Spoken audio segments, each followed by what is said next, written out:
Duond bura mar ODM okwedo ni onge thuolo manoketi ne tieko kata chopo dwach winjruok mar keto tim agenda 10 madito kata 10-point agenda kaka kweth mag siasa osebedo kawacho.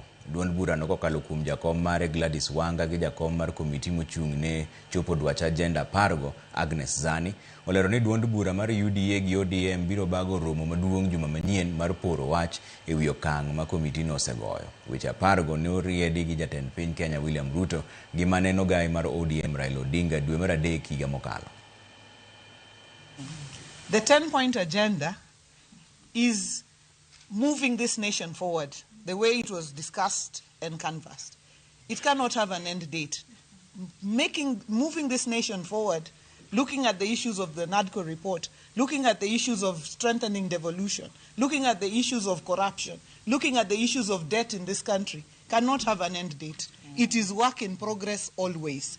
And therefore, what we will be looking at next week will be the progress report provided by the COIN-10 team. Somebody has mentioned that there is an end date in that document. That document is public. That is marriage. It is a public document.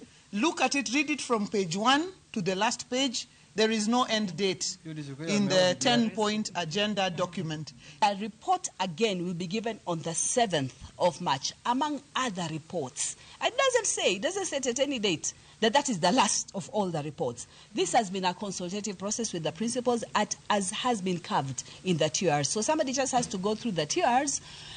That 7th March coincides with the signing of the MOU. It's the anniversary bit of it that is stressed in that TOR along that particular establishment statement for the committee overseeing the implementation of the 10-point agenda and the NADCO report. Thank you.